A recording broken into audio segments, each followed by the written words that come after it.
नमस्कार साथियों, द्वितीय श्रेणी शिक्षक की हिंदी विषय की इस कक्षा में आपका बहुत बहुत स्वागत है। मैं आरोहण क्लासेस से मैं अर्चना श्रीवास्तव। आज हम भाषा विज्ञान के अंतर्गत देवनागरी लिपि और उसके सुधार के बारे में पढ़ेंगे, क्योंकि आपका जो कोर्स में इसका देवनागरी लिपि के बारे में, देवनागरी लिपि क्या है, उसमें क्या कमियां हैं, उसके सुधार के प्रयास, ये अंतिम आपका रह गया है। इसको हम आज की कक्षा में पढ़ेंगे और समझेंगे। इसके पहले हमने हिंदी भाषा का उद्भव और विकास पढ़ा था, और हिंदी की बोलियां, उनकी विशेषताएं, उनके क्षेत्र, उनके बारे में सारी जानकारी, कौन सी बोली किसके अंतर्गत आती है, ये सारी चीज़ें हमने पढ़ ली हैं। और अब आज है हमारा जो टॉपिक है वो देवनागरी लिपि। तो देखिए, देवनागरी लिपि के बारे में हम समझते हैं। सबसे पहले प्राचीन काल में दो लिपियां प्रचलित थीं, ब्राह्मी और खरोष्ठी। ये दो लिपियां हैं जो सबसे पुरानी लिपियां हैं, और इन्हीं लिपियों से ही हमारी जो आज की लिपि है उसका विकास हुआ है। तो देखिए, ब्राह्मी और खरोष्ठी दो लिपियां, ब्राह्मी और खरोष्ठी। ब्राह्मी लिपि राष्ट्रीय लिपि है और खरोष्ठी विदेशी है। तो अब जब खरोष्ठी विदेशी है तो हमें खरोष्ठी से कोई मतलब नहीं, क्योंकि हम विश्व की भाषाएं नहीं पढ़ रहे हैं, इससे कोई मतलब नहीं। अब हमें सिर्फ देखना है ब्राह्मी लिपि। तो ब्राह्मी लिपि से दो शैलियों का विकास हुआ। यहाँ ये चीज समझें, खरोष्ठी लिपि, इतना हमें आना चाहिए कि प्राचीन काल में दो प्रकार की लिपियां काम करती थी, दो प्रकार की लिपियों का आविष्कार हुआ था। वो थी ब्राह्मी लिपि और खरोष्ठी। ब्राह्मी राष्ट्रीय लिपि थी और खरोष्ठी विदेशी लिपि। तो हम विदेशी चूंकि भाषा पढ़ नहीं रहे हैं, पूरे विश्व की भाषाएं पढ़ नहीं रहे हैं, केवल हम अपनी हिंदी पढ़ रहे हैं, इसलिए हमें अपनी हिंदी और हिंदी की लिपि के बारे में ही जानकारी लेनी है। तो यहाँ पर ब्राह्मी लिपि के बारे में हम जानते हैं कि ब्राह्मी लिपि में से दो प्रकार की शैलियों का आविष्कार हुआ, एक उत्तरी शैली और दूसरी दक्षिणी शैली। ठीक है, देवनागरी का विकास उत्तरी शैली से। अब हमें दक्षिण भी छोड़ देना है, क्योंकि हम दक्षिण की भारतीय भाषाओं को नहीं पढ़ रहे हैं।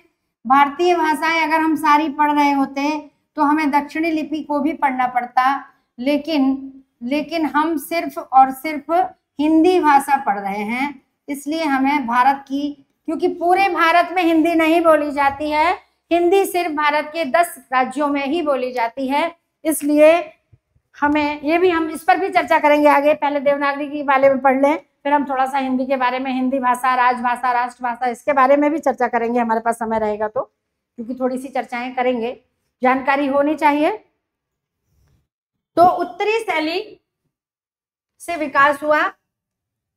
तो लिपि विकास क्रम को हम इस तरह से समझ सकते हैं, ब्राह्मी लिपि, ब्राह्मी की शैली उत्तरी, फिर उत्तरी से गुप्त लिपि का विकास हुआ, फिर गुप्त लिपि के बाद कुटिल लिपि, कुटिल लिपि के बाद प्राचीन नागरी, और प्राचीन नागरी के बाद देवनागरी लिपि का विकास हुआ। ये हमारे लिपि विकास क्रम है। दो शैलियां थी ब्राह्मी लिपि की, उत्तरी शैली और दक्षिणी शैली। दक्षिणी शैली से भी बहुत सारी लिपियों का विकास हुआ, मगर भारत की अन्य भाषाएं उसमें आती हैं, हमें उनसे अभी कोई लेना देना नहीं है। हम सिर्फ उत्तरी शैली से विकसित होने वाली लिपियों के बारे में, ये नाम हमें याद रखना है कि उत्तरी शैली से पहले गुप्त शैली, फिर गुप्त शैली के बाद वो कुटिल शैली, कुटिल लिपि के रूप में, फिर प्राचीन नागरी लिपि और फिर देवनागरी। प्राचीन नागरी आज भी चलती है। प्राचीन नागरी का उत्तरी भारत में प्राचीन नागरी, और दक्षिण में इसे नंद नागरी के नाम से जाना जाता है। जो प्राचीन नागरी है उसका पूरा क्षेत्र उत्तर भारत में प्राचीन नागरी का ही प्रयोग होता है, और दक्षिण में इसे नंद नागरी कहते हैं। देवनागरी का विकास 15वीं-16वीं शताब्दी तक हो चुका था। हिंदी, संस्कृत और पहाड़ी तीनों भाषाओं की लिपि जो है, पहाड़ी लिपि है, मैंने आपको बोलियों के बारे में बताया था। नेपाल की लिपि भी देवनागरी है, क्योंकि नेपाल पहले हमारे भारत में था, और नेपाल की जो पूर्वी पहाड़ी है वो पहले हमारी हिंदी की बोलियों में ही आती थी, लेकिन अब नेपाल क्षेत्र अलग होने के कारण पूर्वी पहाड़ी को हिंदी की बोलियों से निकाल दिया गया है। पहले 18 बोलियां थी, अब 17 रह गई हैं। तो यहाँ पर जो मुख्य बात है कि देवनागरी लिपि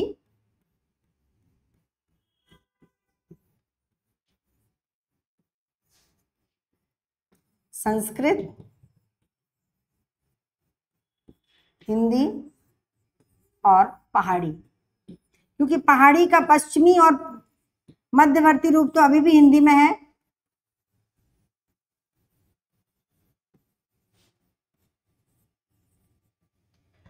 और जो पूर्वी रूप, पूर्वी पहाड़ी बोली नेपाल में चली गई है, पर उसकी लिपि आज भी देवनागरी ही है। तो यहाँ पर और दक्षिण में हमारी इस पुरानी नागरी को नंद नागरी का, देवनागरी का आज जो रूप हमारे सामने है 15वीं 16वीं शताब्दी, ये यहाँ से प्रश्न आ सकता है कि देवनागरी का जो विकास कब तक हो गया था, 15वीं 16वीं। उसके पहले इसे पुरानी नागरी के नाम से जाना जाता था, पुरानी नागरी, जिसे दक्षिण में नंद नागरी कहते हैं। ये पॉइंट हमारे याद करने योग्य हैं। देवनागरी लिपि की सीमाएं, सीमाएं का मतलब होता है कमियां। क्या कमियां हैं ये हम बता दें। देखो, यह लिपि वैज्ञानिक होते हुए भी अक्षरिक है। सबसे पूरे विश्व में केवल एक ही लिपि है जो वैज्ञानिक है, केवल देवनागरी लिपि ही वैज्ञानिक है। इस बात को नोट कर लीजिए।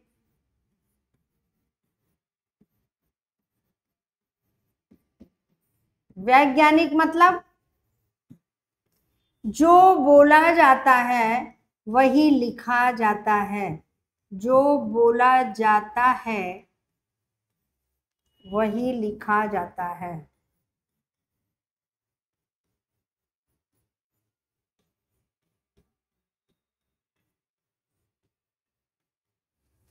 जैसे क बोला तो का ही लिखेंगे, ख बोला तो खा ही लिखेंगे, ग बोला तो गा ही लिखेंगे। रोमन लिपि में देखिए वैज्ञानिक नहीं है। देखिए क्यों, वहां क बोला तो क के लिए के आ गया, क के लिए CH भी है, केमिस्ट्री। देखो, ग बोला तो ग के लिए जी भी है ना। जे ज बोला तो ज के लिए जे और जी दोनों प्रयुक्त होती है। इसका मतलब ये वैज्ञानिक नहीं है। और कई बार साइलेंट भी होते हैं, जैसे PS,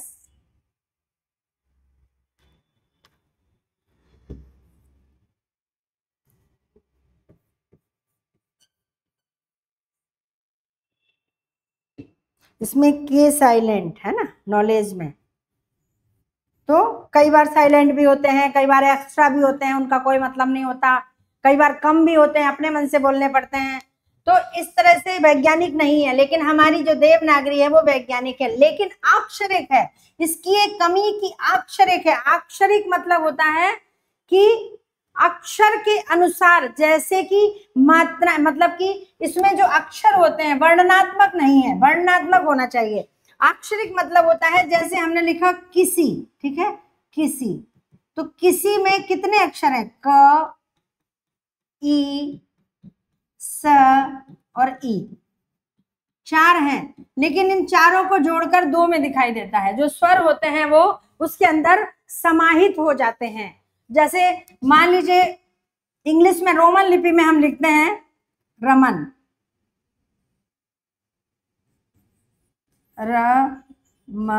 न, तो इसमें अगर 5 अक्षर हैं तो पांचों दिख रहे हैं, एक दूसरे में छिपते नहीं हैं। यह है वर्णनात्मक। तो रोमन लिपि की विशेषता है कि वो वर्णनात्मक है, हर अक्षर हर स्वर दिखाई देता है। लेकिन हिंदी में कई बार छुप जाते हैं। कई बार देखो र ऐसे भी लगता है, ऐसे भी लगता है, ऊपर भी लगता है। ये बड़ी भ्रमात्मक स्थितियां हैं। ल कोई ऐसे भी लिखता है, ल ऐसे भी लिखता है, झ कोई ऐसे भी लिखता है,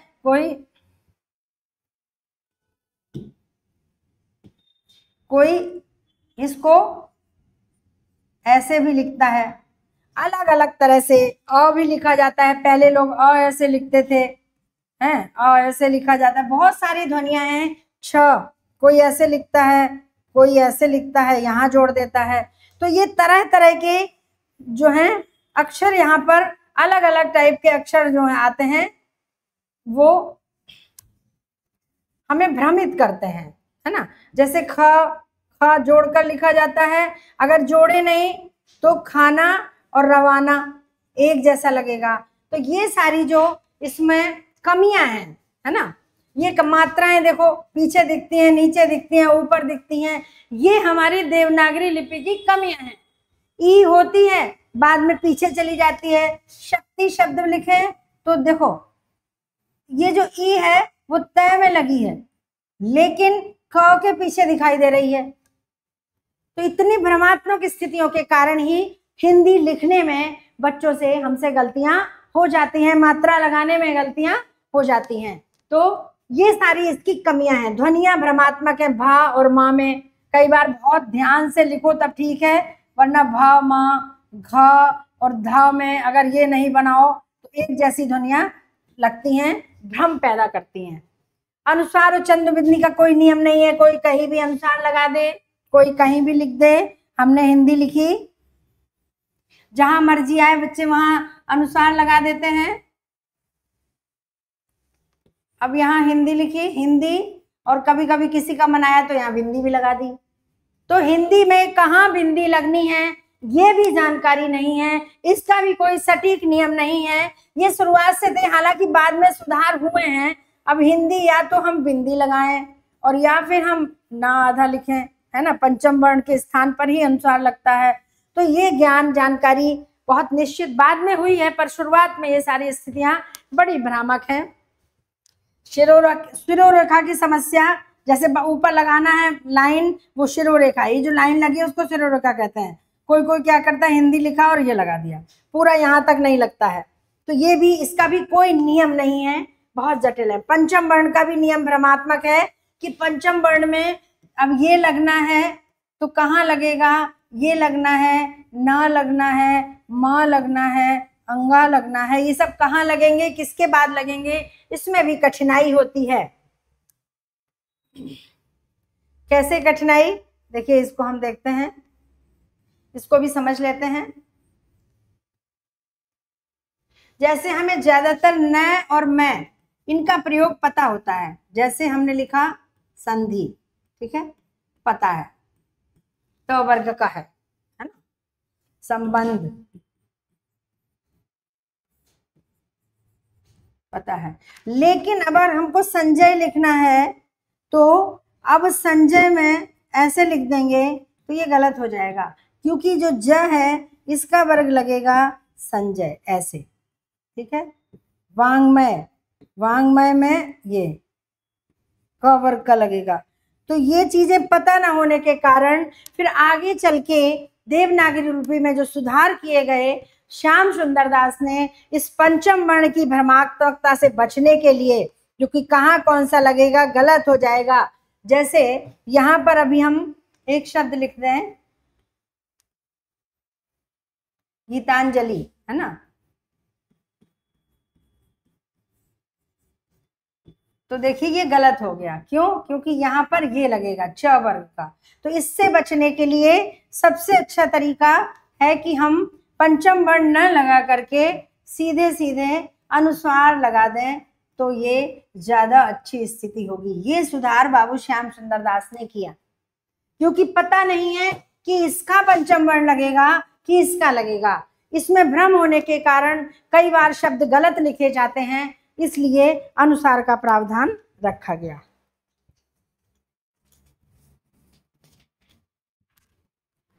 तो अब हम देखते हैं लिपि सुधार का क्या इतिहास है। देवनागरी लिपि में क्या क्या सुधार अब तक हुए हैं और क्या क्या सुधार अपेक्षित हैं, क्या होने चाहिए। क्योंकि देवनागरी लिपि केवल हमारी हिंदी की ही लिपि नहीं है, ये संस्कृत और पहाड़ी और भी एक दो भारतीय भाषाओं की लिपि है। बंगला की लिपि भी देवनागरी है। तो इस तरह से 19वीं शताब्दी के अंतिम दशक में, यानी 1890 से 1900 के बीच में, सबसे पहले महादेव रानडे ने देवनागरी लिपि के सुधार में प्रयास करने के लिए सुझाव दिया, सलाह दी कि देवनागरी लिपि में सबसे पहले व्यक्ति हैं महादेव रानडे। 1890 से 1900 के बीच में इन्होंने एक समिति गठित की और उस पर सुझाव दिया कि देवनागरी लिपि में जितनी सारी भ्रमात्मक वाली स्थितियां हैं उनमें सुधार होना चाहिए। ये मात्राएं कैसे सीखी जाए, इन्हें किसी वर्ण पर रख करके सीखना चाहिए, या मात्राएं कहाँ लगनी है कहाँ नहीं लगनी है, कौन सी मात्रा कहाँ लगेगी, इन सब का एक नियम होना चाहिए। इस तरह से सुझाव इन्होंने दिए। तो सबसे पहले लोकमान्य तिलक ने लिपि सुधार की चर्चा की। उन्होंने 1926 में 190 फ्रंट का, फ्रंट मतलब जो वर्ण अक्षर होते हैं टाइप करने वाले, फ्रंट का एक टाइप राइटर तैयार करवाया जिसे तिलक टाइप के नाम से जाना जाता है। देवनागरी लिपि के क्षेत्र में ये लोकमान्य तिलक का की जो बहुत बड़ी उपलब्धि है, बहुत बड़ी देन है, जो उन्होंने हमारे हिंदी में लिपि के क्षेत्र में उपलब्ध कराई।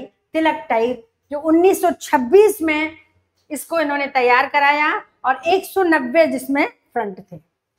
1935 में उसके बाद काका कालेलकर के संयोजकत्व में काका कालेलकर ने एक समिति बनाई और संयोजकत्व किया, माने उसको संयोजक किया, आयोजन किया उसका, और उसमें एक लिपि सुधार गठित की जिस पर उन्होंने क्या कहा कि सभी मात्राएं आ पर रखकर सिखाई जाएं। जैसे मात्राएं सिखानी हैं, अब ऐसे सिखा रहे हैं, बच्चे भ्रमित हो जाते हैं कि कहाँ कौन सी मात्रा लगेगी, भ्रमित हो जाते हैं। तो इस भ्रम से बचने के लिए इन्होंने, किसने, काका कालेलकर ने एक सुझाव दिया, समिति गठित की गई जिसमें उन्होंने कहा कि सारी मात्राएं आ पर लगाई जाएं। अ ले लीजिए और आ पर सारी मात्राएं लगा करके मात्राएं सिखाई जाएं, ताकि बच्चा बाद में, यही पहले 12 कड़ी पढ़ते थे ना, क क की आ पे लगाई, सारे स्वर पे लगाई, फिर व्यंजन पे लगाई, तो इस तरह से ये सुधार दिया। तो इस तरह से सारी मात्राएं लगाई जाएं। ये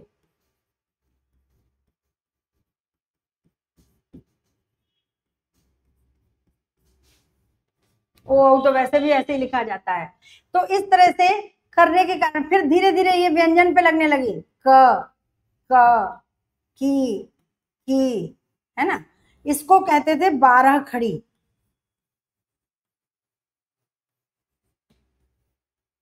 और 12 4 8 अंग भी इसमें लग गया, आगे चल के अंग और आ। उसके बाद 1947 में, यानी 1935 में, यह लगभग 12 वर्ष के बाद 1947 में आचार्य नरेंद्र देव की अध्यक्षता में, आचार्य नरेंद्र देव की अध्यक्षता में एक समिति पुनः गठित की गई जिसमें आ की 12 खड़ी को देवनागरी लिपि से निकाल दिया गया, समाप्त कर दिया गया। कि आ के ऊपर 12 खड़ी लगाने पर कई बार देखिए ये कंफ्यूजन हो जाता है, ये अ पर 12 खड़ी लगी, ये कभी कभी झी बन जाता है, इसलिए अ पर हटा करके फिर उन्होंने कहा कि ये हटा दी जाए और व्यंजनों पर लगाई जाए। 1953 में लखनऊ के एक अधिवेशन में डॉक्टर राधा कृष्णन की अध्यक्षता में एक विचार विमर्श हुआ जिसमें सभी सुझाव स्वीकार कर लिए गए। जितने भी सुझाव दिए बाद में 1953 में जो सबसे बड़ा अधिवेशन हुआ लिपि का, भाषा का, हिंदी भाषा एवं लिपि के लिए, लिपि सुधार के लिए जो अधिवेशन हुआ, उसके अध्यक्ष डॉक्टर राधा कृष्णन थे। तो लिपि 1953 में लखनऊ में हुए लिपि सुधार से संबंधी अधिवेशन के अध्यक्ष डॉक्टर राधा कृष्णन थे, और जितने भी सुझाव उस समिति के सदस्यों ने दिए वो सारे के सारे सुझाव स्वीकार कर लिए गए। उधर दक्षिण में भी महाराष्ट्र साहित्य परिषद पुणे ने भी लिपि सुधार के क्षेत्र में प्रयास किए, तो इनका भी प्रयास यहाँ पर विचारणीय है। महाराष्ट्र साहित्य परिषद पुणे ने भी लिपि सुधार के क्षेत्र में अनेक प्रयास किए, और सबसे बड़ा प्रयास जो बाबू श्याम सुंदर दास ने किया, पंचम वर्ण के स्थान पर अनुस्वार लगाने का प्रावधान रखा, जैसे संजय, ठीक है। तो अब इसको, इस पंचम वर्ण के स्थान पर पहले वर्ण पर अनुस्वार लगेगा। ये जब ऐसे लगने लगा तो ये सारी समस्या, ये शुद्ध रूप हो गया और पंचम वर्ण की समस्या समाप्त हो गई, क्योंकि पंचम वर्ण की जानकारी हर किसी को नहीं होती।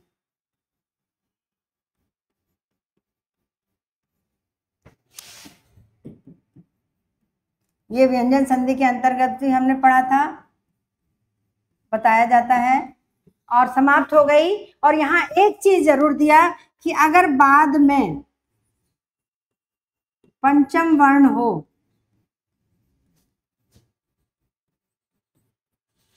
तो अनुस्वार के स्थान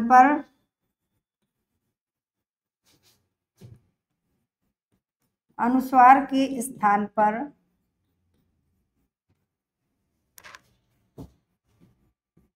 पंचम वर्ण ही रखा जाए।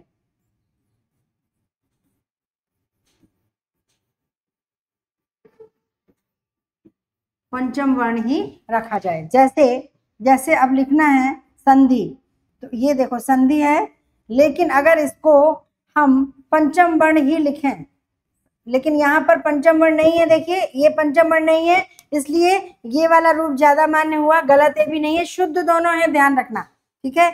अब जैसे अगर हमें लिखना है सम्मान, तो अब ऐसे अगर लिख दें सम्मान तो ये गलत हो गया। तो चूंकि ये पंचम वर्ण है, इसलिए पंचम वर्ण के लिए पंचम वर्ण ही रहे, ये ज्यादा शुद्ध रूप है। तो देखिए सम्मान ऐसे नहीं लिखा जाता है, ये अशुद्ध है। तो अगर बाद में पंचम वर्ण आ रहा है तो अनुस्वार के स्थान पर पंचम वर्ण ही रखा जाए, वो सही माना जाएगा। तो ये हुई हमारी लिपि की बातें, लिपि से संबंधित कुछ बातें हमने पढ़ी।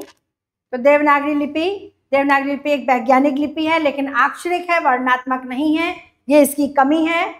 अक्षरिक मतलब अक्षर एक दूसरे में छुपे रहते हैं, अलग अलग, जैसे रोमन लिपि में अलग दिखते हैं वैसे नहीं दिखते हैं, वर्णनात्मक नहीं है। अगर अलग अलग होते तो शायद हमारी देवनागरी लिपि विश्व की सबसे, वैज्ञानिक होते हुए भी अगर ये वर्णनात्मक होती अक्षर की जगह, तो शायद विश्व की सर्वश्रेष्ठ लिपि मानी जाती, लेकिन उसमें सुधार नहीं हुआ, बहुत सारे सुधार हुए। अब आगे लगभग हमारा जो आपका द्वितीय श्रेणी में कोर्स था वो समाप्त हो गया है। थोड़ी सी जानकारी आपको दे दें, आगे आपका हिंदी भाषा दिवस भी आने वाला है, हिंदी दिवस भी आने वाला है अगले महीने में, और लगभग एक पखवाड़ा 10 दिन, एक हफ्ता, 2 हफ्ते, 15 दिन हिंदी दिवस मनाया जाता है। इसके बारे में थोड़ी सी जानकारी हम ले लेते हैं, पता होना चाहिए, प्रश्न में आते भी हैं, ऐसा नहीं है, कभी कभी भूले बिसरे प्रश्न आ भी जाते हैं, अनुच्छेद से संबंधित प्रश्न आते हैं, क्योंकि हिंदी भाषा विज्ञान है, तो हिंदी है, तो हिंदी के बारे में जो संविधान में जो कहा गया है वो भी हमें जानकारी होनी चाहिए, ये इसी के अंतर्गत ही आ जाता है। तो लिपि, तो देखिए लिपि पढ़ने के बाद अब हम राष्ट्रभाषा, हिंदी हमारी राजभाषा है, आज भी राष्ट्रभाषा नहीं है, इस बात को आप नोट कर लें, क्योंकि राष्ट्रभाषा की विशेषताएं देखिए क्या होती हैं। राष्ट्रभाषा जो पूरे देश के अधिकांश लोग बोलते हैं और समझते हैं, जबकि हमारे देश में केवल 70 करोड़, 65 से 70 करोड़ लोग ही हिंदी बोलते हैं। हिंदी बोलने वालों की संख्या इतनी है, तो आप समझ सकते हैं कि 150 करोड़ जनता में, देश की जनता, तो कितना हो गया, 50% भी नहीं है, जबकि कम से कम 70% होना चाहिए, ठीक है। अगर बोलने वालों की संख्या नहीं है तो क्षेत्र होने चाहिए, लेकिन हमारे 28 राज्यों में केवल 10 राज्यों में हिंदी बोली जाती है, तो ये भी आपका 50% भी नहीं है, बल्कि और भी कम है। तो दोनों ही स्थिति में ये राष्ट्रभाषा बनने के योग्य नहीं है। बाकी सारी विशेषताएं, अभिव्यक्त करने की क्षमता होती है, राष्ट्रीय चेतना को जागृत करने की शक्ति होती है, ये भाषा ओजस्वी होती है, जिससे देश में निष्ठा प्राप्त होती है, देश का गौरव होती है, पर्याप्त साहित्य और शब्द भंडार होता है, भाषा का संबंध देश की आत्मा से होता है, कानून या संविधान में उससे कोई लेना देना नहीं होता, पर सबसे अधिक विस्तृत भूभाग में बोली जाती है। तो एक विशेषता ये और एक विशेषता ये 2 विशेषताएं ऐसी हैं जो इसको प्राप्त नहीं है, ना पहली और ना आखिरी, बाकी सारी विशेषताएं हैं, देश का गौरव है, अधिक सम्मान है, वीर रस उत्साह भरने वाली है, सब विशेषताएं हमारे हिंदी में मौजूद हैं, लेकिन ना तो पहली है कि 70% लोग बोले, और ना ही दूसरी है कि 70% क्षेत्रों में हिंदी भाषी रहने वाले हो। तो जब अगर 70% राज्यों में हिंदी भाषी रहने वाले होते तो बोलने वालों की संख्या स्वतः ही बढ़ जाती है ना।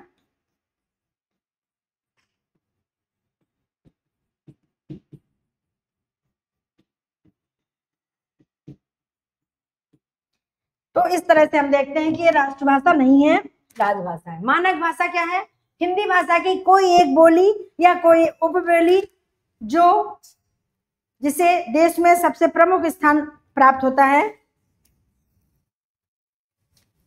प्रमुखता प्राप्त कर लेती है और उसका प्रयोग शिक्षा, प्रशासन, विज्ञान, तकनीक, व्यापार, साहित्य आदि सभी क्षेत्रों में समान रूप से होता है, उसे हम मानक भाषा कहते हैं। तो हिंदी की 5 उपभाषाओं की और जो 17 बोलियां हैं उनमें से खड़ी बोली जो देश की मानक भाषा बनी, क्योंकि संपूर्ण साहित्य खड़ी बोली में है और खड़ी बोली में ही सारा राजकाज होता है। तो ये जो 17 बोलियां हैं उसमें से पश्चिमी हिंदी की एक बोली, खड़ी बोली हमारी मानक भाषा है। ठीक है,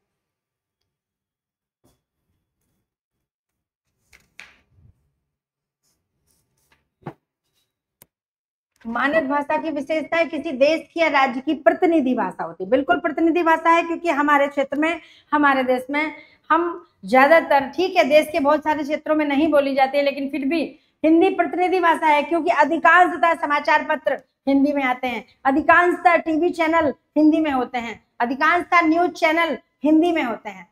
तो इसको कहते हैं प्रतिनिधि भाषा। हमारे क्षेत्र की वो प्रतिनिधि भाषा कहलाती है। आदर्श भाषा, टकसाली भाषा भी कहते हैं, या अपने भूभाग की संपर्क की भाषा, यानी इसी भाषा में हम सबसे ज्यादा संपर्क करते हैं। साहित्यिक रचनाएं भी इसी भाषा में अधिक होती हैं। देश में ज्यों-ज्यों कला, विज्ञान और साहित्य उन्नति करते हैं, मानक भाषा का शब्द भंडार बढ़ता है। यह भाषा व्याकरण की दृष्टि से परिष्कृत होती है। तो खड़ी बोली, जितनी बोलियां, ब्रज है, अवधि है, जितनी बोलियां हैं हमारी हिंदी की, उन सब में केवल खड़ी बोली है जो शुद्ध, परिष्कृत और परिमार्जित है, क्योंकि द्विवेदी युग में महावीर प्रसाद द्विवेदी ने ही हिंदी के इस रूप को सर्वश्रेष्ठ स्थान दिया था और परिष्कृत और परिमार्जित किया था, जिससे ये हमारे देश की संपर्क भाषा, हमारे देश की मानक भाषा, हमारे देश की अधिकांश कार्यालयों में प्रयोग किए जाने वाली भाषा है। तो जो सबसे ज्यादा जिसको सम्मान और गौरव प्राप्त हो, तो उस भाषा को हम एक नाम देते हैं, राजभाषा। इस तरह से हिंदी हमारे देश की राजभाषा है, ना कि राष्ट्रभाषा, क्योंकि इसी भाषा में हमारे राजकाज, सारे कामकाज होते हैं।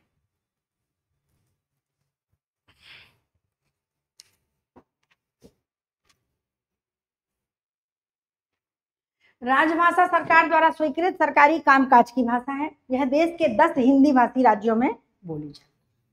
तो 10 हिंदी भाषी राज्यों में ही राजकाज की भाषा, ये भी आप जान लीजिए कि पूरे देश की भाषा, पूरे देश की राजभाषा हिंदी नहीं है। ये भी यहाँ पर हमारी कमी है। हम केवल मानते हैं कि हिंदी हमारे देश की राजभाषा है, लेकिन सिर्फ 10 राज्य हैं वहां पर बोली जाती है कि राजभाषा है। इसका देश में बोला जाना आवश्यक नहीं, ना ही इसका कोई भूभाग है। तो राजभाषा के लिए ना कोई क्षेत्र निर्धारित है और ना ही कोई बोलने की जरूरत है, बस इसमें काम होता है, सरकारी कामकाज होते हैं। लेकिन इसकी भी एक निश्चित नियम और निश्चित स्थिति तैयार की गई है संविधान के द्वारा। तो देखिए, संविधान के अनुच्छेद 43 से 53 तक, 343 से और 351 तक, संविधान के अनुच्छेद 43 तक इसका राजभाषा संबंधी नियमों का, राजभाषा संबंधी प्रावधान दिए गए हैं। यहां से प्रश्न आते हैं, यहां से प्रश्न आते हैं कि राजभाषा किसमें, और 343 से लेके और 51 तक सारे राजभाषा के 43, 44, 45, 46, 47, 48, 49, 50 और 51 इतने आर्टिकल्स हैं संविधान के अनुच्छेद के, जिसमें राजभाषा के बारे में ही, देवनागरी लिपि के बारे में ही दिया गया है। तो अब हमें यहाँ पर एक एक करके इनको थोड़ा समझना है, क्योंकि बहुत ज्यादा डिटेल में हम इस चैप्टर को भी नहीं ले जाएंगे। बस समझेंगे कि 14, देखो ये हमें समझना है, 14 सितंबर को हम हिंदी दिवस मनाते हैं, जानते हैं 14 सितंबर हमारा हिंदी दिवस है। क्यों है इसको हम जान लें। 14 सितंबर 1949 को राजभाषा अधिनियम पारित किया गया था। ध्यान रखना, राजभाषा अधिनियम पारित हुआ, राष्ट्रभाषा नहीं। राष्ट्रभाषा क्यों नहीं है कि ना तो इसका विस्तृत भूभाग है, और ना ही इसको बोलने वाले की संख्या 70% है। इसके लिए भारतवर्ष में लगभग सभी राज्यों में आज से 2002 के बाद से 20 साल 22 साल पहले की बात है कि सभी राज्यों में सभी बोर्ड में जितने भी ICSE, CBSE और स्टेट बोर्ड हैं उन सब में कक्षा 1 से लेकर 10वीं तक हिंदी को अनिवार्य विषय के रूप में कर दिया गया है। हाँ, थोड़ा सा प्रावधान है कि जो हिंदी भाषी क्षेत्र नहीं है वहां हिंदी पहली नहीं दूसरी भाषा है, तीसरी भाषा है, लेकिन हमारे यहाँ हिंदी भाषी में पहली भाषा है, लेकिन हिंदी को अनिवार्य कर दिया गया है। यही सिर्फ इस सोच करके, ये विचार करके कि अगर हमारे देश का जो शिक्षित वर्ग है जब 1 से 10वीं तक वो हिंदी पढ़ेगा तो उतना वर्ग हिंदी बोलने वालों की संख्या को बढ़ा देगा। भले ही एक निश्चित भूभाग बढ़े नहीं, हमारे देश का जो 10 राज्य हिंदी भाषी हैं वो 10 ही रहें, भले ही हमारे देश के 70% राज्य हिंदी भाषी नहीं हो सकते हैं, ये संभव नहीं है, लेकिन हिंदी बोलने वालों की संख्या को हम 70% तक पहुंचा सकते हैं। ये प्रयास सरकार निरंतर कर रही है और अब CBSE बोर्ड में 11th-12th में भी सभी बोर्ड सब जगह हिंदी को कंपलसरी करने का प्रावधान चल रहा है। अगर ये हो गया तो और बढ़ जाएगी। शायद आगे आने वाले कुछ समय में, कुछ वर्षों बाद बोलने वालों की संख्या बढ़ने के कारण हिंदी राष्ट्रभाषा का गौरव प्राप्त कर सके। पर उन स्कूलों में भी जहां हिंदी कंपलसरी करी गई है वहां भी लिखते हैं हिंदी फ्री कैंपस, कैंपस को हिंदी फ्री करो, इंग्लिश में बोलो, इंग्लिश में काम करो। सरकार हिंदी विषय लगा रही है लेकिन बच्चों को हिंदी बोलने की अनुमति प्रदान नहीं की जा रही है। विषय लगाने से क्या होता है, बच्चों को हिंदी बोलने ही नहीं दी जाती है। कैंपस हिंदी फ्री, सरकार हिंदी बोलने को बढ़ावा दे रही है और इंग्लिश मीडियम वाले हिंदी फ्री कैंपस तैयार कर रहे हैं, तो हम खुद हमारे देश में अपने हिंदी का अपमान कर रहे हैं। इसलिए हम कुछ नहीं कह सकते हैं कि क्या हो आगे, ये बढ़े या नहीं बढ़े, खैर डजंट मैटर, हमें अपना देखना है कि 1963 का संशोधन। अब देखो, सबसे पहले संविधान के 17वें भाग में, ये ध्यान रखना, संविधान के 17वें भाग में ही राष्ट्रभाषा का प्रावधान है, राजभाषा का, सॉरी, 343 से लेके 51 तक भाषा से संबंधित बातें कही गई हैं। अब हमें समझना है अलग अलग एक एक में क्या क्या है। अनुच्छेद 40 में संघ की भाषा का प्रावधान और देवनागरी लिपि, यानी भाषा और लिपि, इन दोनों की बातें 343 में है कि संघ की राजभाषा हिंदी और लिपि देवनागरी होगी। देखो, राजभाषा है, राष्ट्रभाषा नहीं है, ध्यान रखना। अंग्रेजी भाषा के प्रयोग की अवधि 15 वर्ष रखी गई, क्योंकि जब हमारा देश स्वतंत्र हुआ था 47 में, तो उस समय तक अंग्रेजों का शासन था और अधिकांशतः अंग्रेजी माध्यम से ही शिक्षा दी जाती थी, हिंदी पढ़ने की किसी को अनुमति नहीं थी। तो एकदम से अंग्रेजी हटाई नहीं जा सकती है। तो जितने भी हमारे समिति के लोग थे उन्होंने ये रखा कि 15 वर्ष तक अंग्रेजी रहेगी साथ में, लेकिन 15 वर्ष बाद अंग्रेजी हटा करके पूर्ण रूप से हिंदी को स्थान मिलना चाहिए, क्योंकि ये हमारे हिंदुस्तान की भाषा है। तो ऐसे नियम बनाए गए। भारतीय अंकों के स्थान पर अंतरराष्ट्रीय अंकों का प्रयोग, 1 2 3 4 5, जो हिंदी के अंक थे 1 2 3 4 5, इन सबको बिल्कुल लोप कर दिया गया और ये प्रावधान दिया कि अंतरराष्ट्रीय अंकों का प्रयोग हो, अंग्रेजी वाले। तो देखिए, संघ की भाषा राजभाषा हिंदी और लिपि देवनागरी होगी। अंग्रेजी भाषा के प्रयोग की अवधि 15 वर्ष रखी गई और भारतीय अंकों के स्थान पर अंतरराष्ट्रीय अंकों का प्रयोग किया जाएगा लिपि में। तो ये हो गया राजभाषा अधिनियम 63 के बाद। अब देखिए ये कब बना था, 50 में, 1949 में हुआ था, 1949 में, और पूरे देश में ये 50 में, 26 जनवरी 1950 को पूरे देश में लागू हो गया राजभाषा अधिनियम।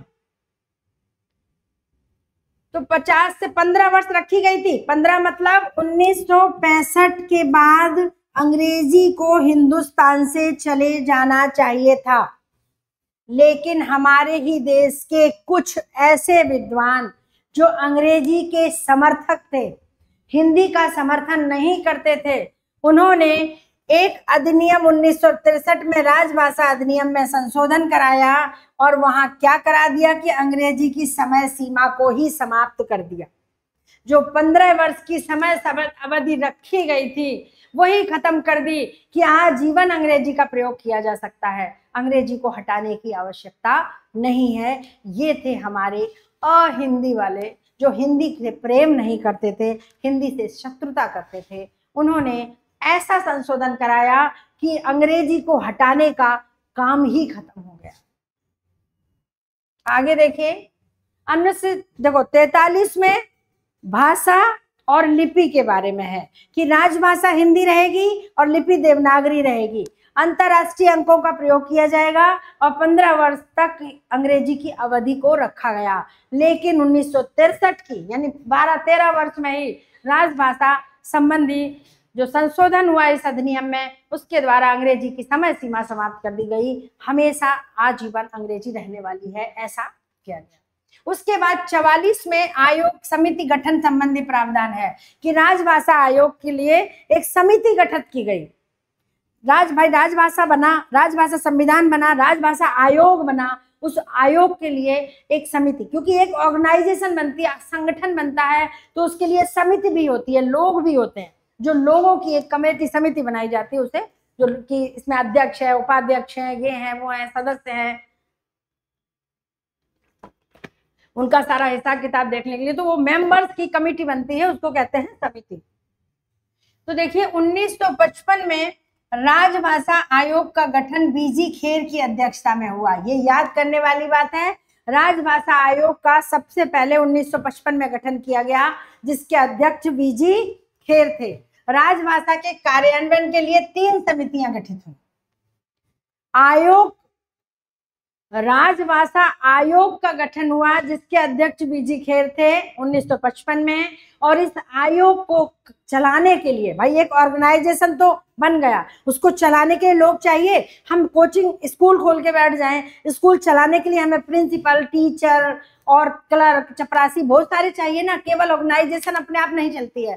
तो ऐसे ही इन्होंने राजभाषा आयोग एक ऑर्गेनाइजेशन गठन किया, संगठन बनाया, ठीक है।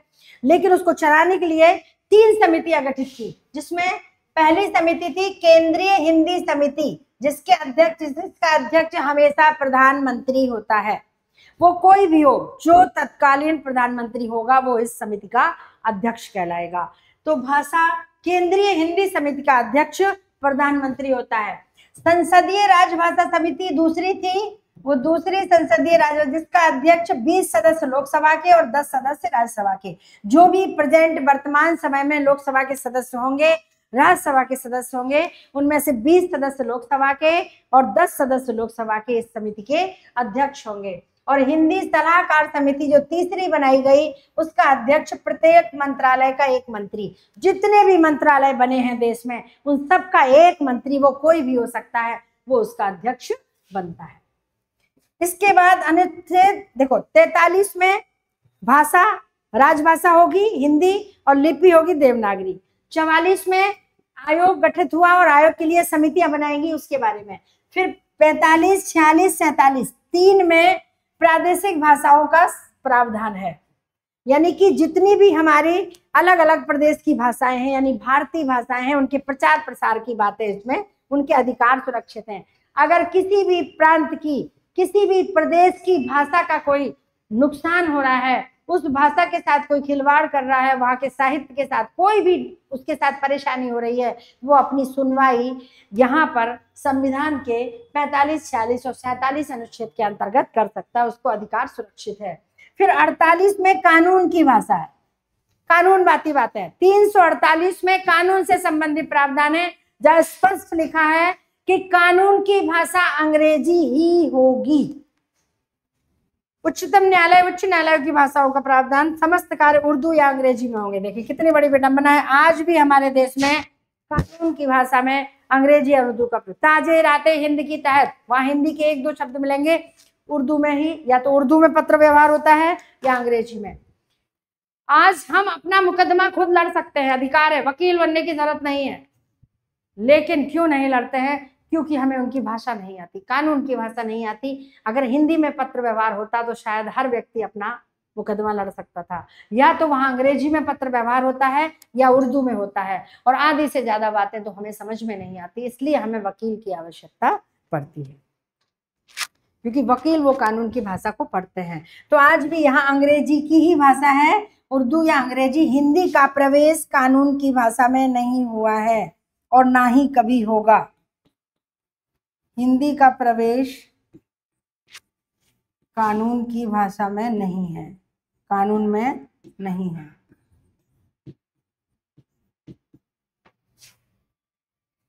अनुच्छेद 49 में भारतीय भाषाओं को उनकी विशिष्टता के कारण,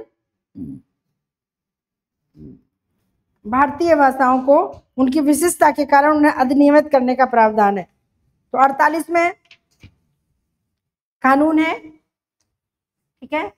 49 में भारतीय भाषाओं को उनकी विशिष्टता के कारण उन्हें 8वीं अनुसूची में शामिल किया जाता है। मतलब कोई भी भारतीय भाषा जो बहुत अच्छी होती है, बहुत साहित्य उसमें हो जाता है या बहुत विशेषताएं होती हैं, तो अनुमोदन के लिए उसे राष्ट्रपति के पास भेजा जाता है, और राष्ट्रपति जब उसे राष्ट्रपति के द्वारा मान्यता मिल जाती है तो उसे 8वीं अनुसूची में शामिल कर लिया जाता है। इस तरह से हमारे संविधान की 8वीं अनुसूची में आज के समय में हिंदी की 22 भाषाएं, हिंदी की नहीं सॉरी, हमारे देश की 22 भारतीय भाषाएं शामिल हैं।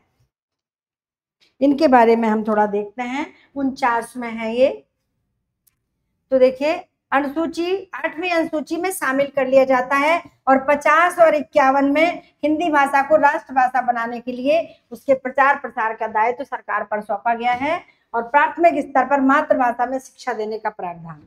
तो ये 50 और 51 में ये है कि हम मातृभाषा जो प्राइमरी शिक्षा है वो मातृभाषा, गांधी जी ने इसका प्रारंभ किया था कि मातृभाषा में ही दिया जाए। सरकारी स्कूल में आज भी प्राइमरी शिक्षा हिंदी में मातृभाषा में ही दी जाती है, दिया जाए, और ताकि हमारी धीरे धीरे चल के हमारी और राष्ट्रभाषा के लिए हम क्या कर सकते हैं ये अधिकार दिए गए हैं। वहाँ उनको कार्य और दायित्व सौंपे गए हैं 350 और 51 आर्टिकल्स में, अनुच्छेद में, इन सब के बारे में बताया गया है। तो अब हम देखते हैं अपनी भारतीय भाषाएं, ठीक है।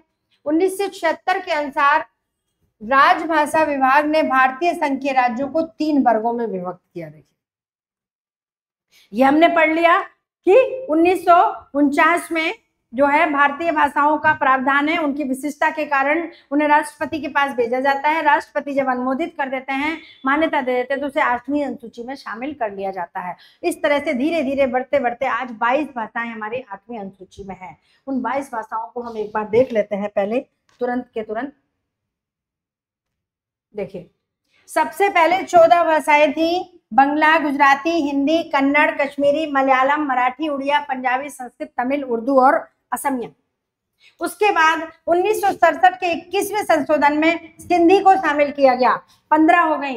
1992 में 71 के संशोधन में कोंकणी, मणिपुरी और नेपाली 3 को शामिल किया गया, 18 हो गई।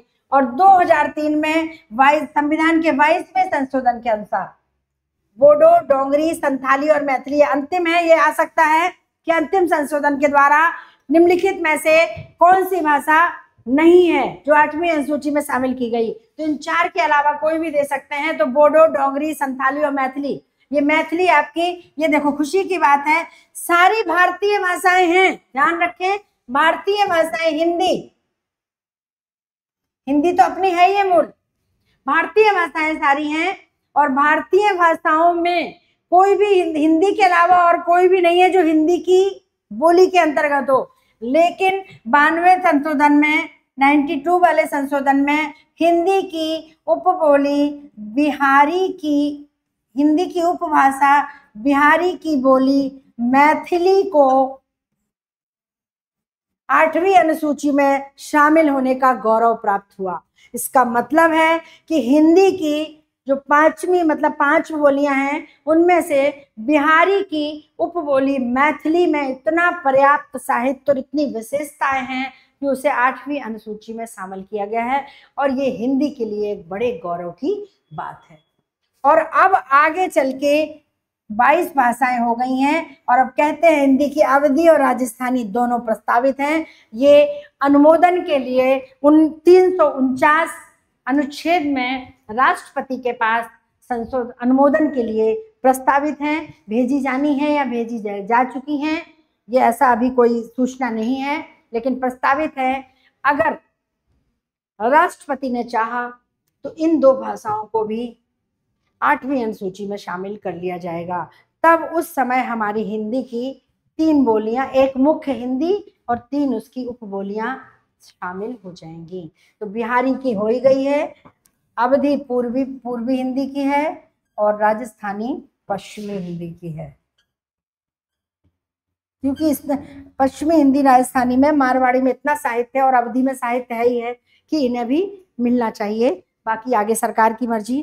तो इस तरह से हमने बोलियों के 8वीं अनुसूची में जो 22 बोलियां हैं उनके बारे में पढ़ लिया।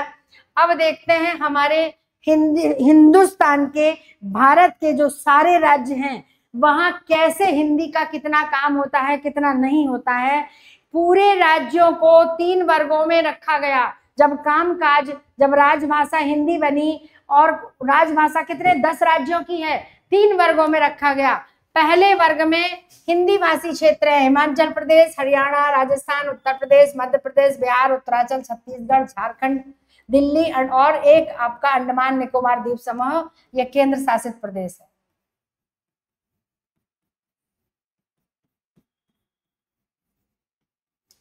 तो 10 क्या, पहले तो 7 ही थे, अब उत्तर प्रदेश से उत्तराखंड निकला, मध्य प्रदेश से छत्तीसगढ़ निकला और बिहार से झारखंड निकला, तो 10 हो गए, वरना 7 ही थे। तो इन राज्यों में कहा गया कि व्यवहार सरकारी पत्र केवल हिंदी में होगा, जबकि होता नहीं है। बहुत से लोग अंग्रेजी में भी करते हैं, हिंदी में लिखना नहीं आता। कितने लोग हिंदी में एप्लीकेशन नहीं लिख पाते हैं, खास तौर से जो राजभाषा है, साहित्यिक भाषा है। तभी तो आपकी पढ़ाई के लिए, परीक्षा के लिए जो ऑफिशियल परीक्षाएं होती हैं उनमें ज्यादातर व्याकरण की ये सारी चीजें, पत्र व्यवहार, ये सारी चीजें सिखाई जाती हैं, हिंदी के अंतर्गत ये कोर्स में रहती हैं। जैसे SIR, SAR जैसे जो भी पढ़ते हैं उनमें ये चैप्टर ज्यादा होते हैं। तो इस तरह से जो पहला वर्ग है उसमें हिंदी में ही होगा, ये प्रावधान रखा गया कि पत्र व्यवहार, जितने भी सरकारी पत्र व्यवहार है वो हिंदी में होंगे। तभी तो प्रचार होता है, राजकाज हिंदी में करें, हिंदी में काम करें, सारे काम हिंदी में करें। लेकिन फिर भी कितने लोग हिंदी में नहीं लिख पाते हैं, लोग इंग्लिश में लिखते हैं। दूसरा ख वर्ग, ख वर्ग में हिंदी भाषी के पड़ोसी राज्य रखे गए, पंजाब, महाराष्ट्र, गुजरात और गोवा, जो आसपास है, जहां हिंदी बोलने वाले हैं। भले ही वो हिंदी भाषी क्षेत्र नहीं है, लेकिन हिंदी बोलने वाले बहुत रहते हैं। तो इसमें कहा कि हिंदी और अंग्रेजी दोनों में पत्र व्यवहार होगा। यहाँ जो भी एप्लीकेशन लगेगी, जो भी राजकाज का काम होगा, वहाँ हिंदी और अंग्रेजी दोनों में ही लगेंगे, तभी सुनवाई होगी। यानी दोनों ही वर्जन तैयार कराए जाते हैं। और तीसरा वर्ग रखा जो अहिंदी भाषी क्षेत्र है, इन 2 के अलावा जितने भी राज्य हैं, यानी अधिकांश हो गए ना, फिर 10 राज्य वो हो गए और 4 ये हो गए, 14, यानी 14 राज्य, और है कितने, 28, यानी लगभग 50%, यानी 50% राज्य अहिंदी भाषी हैं। और अहिंदी भाषी होने के कारण यहाँ पर क्या प्रावधान रखा कि केवल अंग्रेजी में पत्र व्यवहार होगा, हिंदी का कोई काम नहीं है। तो देश के 50% राज्यों में जब केवल अंग्रेजी में ही काम होगा, तो हिंदी को कहाँ से सम्मान मिलेगा राष्ट्रभाषा होने का? ये बहुत बड़ा हमारे लिए दुख का विषय है। खैर, यहीं से हमारी भाषा विज्ञान का ये प्रकरण समाप्त होता है। आशा करते हैं आपको समझ में आया होगा। कुछ चीजें हैं, एक बार हम अनुच्छेद दोहराते हैं। 343 से लेकर 351 तक राजभाषा हिंदी के संबंध में प्रावधान रखे गए हैं। 343 में हिंदी की राजभाषा, देश की 10 राज्यों की राजभाषा, यानी राजभाषा हमारे देश की हिंदी होगी और लिपि देवनागरी होगी। उस समय प्रावधान था कि देश की राजभाषा हिंदी होगी, लेकिन बाद में ऐसा विभाजन हुआ कि 10 राज्यों की ही राजभाषा हिंदी रह गई, बाकी तो सब अंग्रेजी में ही काम होता है। फिर दूसरा हुआ कि अंतरराष्ट्रीय अंकों का प्रयोग किया जाए, जो भारतीय अंक थे उनको हटा दिया जाए। और तीसरा 15 वर्ष अंग्रेजी का समय रखा गया, बाद में वो भी हटा करके हमेशा के लिए हटा दिया गया। 1963 के प्रावधान के द्वारा, संशोधन के द्वारा हटा दिया गया। फिर उसके बाद 44 में आया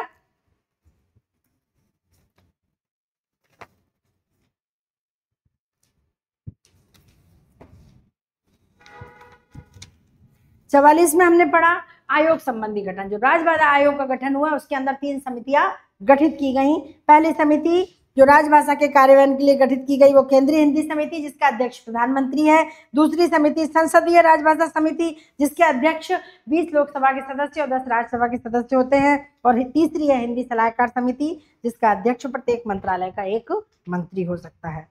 अनुच्छेद 45, 46 और 47 में प्रादेशिक भाषाओं के संबंध में अधिकार सुरक्षित किए गए हैं कि प्रादेशिक भाषाओं से संबंधित अगर किसी को कोई परेशानी है तो वो यहाँ अपनी सुनवाई कर सकता है। 348 में केवल कानून की बात है। कानून और न्यायालय, उच्च न्यायालय, उच्चतम न्यायालय की बात है कि वहाँ सिर्फ अंग्रेजी ही भाषा होगी और अंग्रेजी के साथ उर्दू का प्रयोग किया जा सकता है, वरना हिंदी का कोई स्थान वहाँ नहीं है। फिर 49 में भारतीय भाषाओं को 8वीं अनुसूची में शामिल करने के लिए प्रावधान रखा गया है। वहाँ पर किसी भी भाषा को अपनी विशिष्टता के कारण अनुमोदन के लिए राष्ट्रपति के पास भेजा जाता है और वहाँ से अनुमोदित होने के बाद उसे 8वीं अनुसूची में शामिल कर लिया जाता है। इस तरह से धीरे धीरे 8वीं अनुसूची में हमारे 22 भाषाएं शामिल हो गई हैं। और उसके बाद हमने देखा कि हिंदी के सारे देश के राज्यों को 3 वर्गों में रखा गया। क वर्ग में हिंदी भाषी क्षेत्र हैं, ख वर्ग में हिंदी के पड़ोसी राज्य हैं और ग वर्ग में अहिंदी भाषी क्षेत्र हैं, जहाँ केवल और केवल अंग्रेजी में काम होता है। आगे क्या होगा ईश्वर जाने। हमने पढ़ाई कर ली अपनी तरफ से, आप पढ़ते रहिए, इनको नोट करते रहिए और आगे जो भी आपकी परीक्षा भी बहुत नज़दीक आ रही है। लगभग हमने अपना कोर्स काफ़ी कुछ क्रैश कोर्स के अंतर्गत काफ़ी कुछ पढ़ा दिया है। हमने आपको काव्यशास्त्र पूरा पढ़ा दिया है, हिंदी साहित्य का इतिहास भी पढ़ा दिया है, भाषा विज्ञान भी हो गया है और व्याकरण के भी आपको वीडियो मिल जाएंगे। और अब आपके लिए एक बस्ता है जिसमें अब हम थोड़ा प्रश्न उत्तर भी देखेंगे आगे और उसके बाद शिक्षण विधियों के बारे में भी चर्चा करेंगे, क्योंकि वो भी आपके में उसमें भी कम से कम 10 क्वेश्चन आते हैं, तो उनमें भी पढ़ना है और पास होना है। अच्छे से तैयारी करते रहें। अब 1 महीना रह गया आपकी परीक्षा का, अगले महीने आपको परीक्षा भी देनी है, तो हमारी शुभकामनाएं आपके साथ हैं। इसी तरह से लगातार आप हमारे चैनल के साथ जुड़े रहें, पढ़ते रहें, निरंतर स्टडी करते रहें। निश्चित आपकी सफलता निश्चित मिलेगी। धन्यवाद।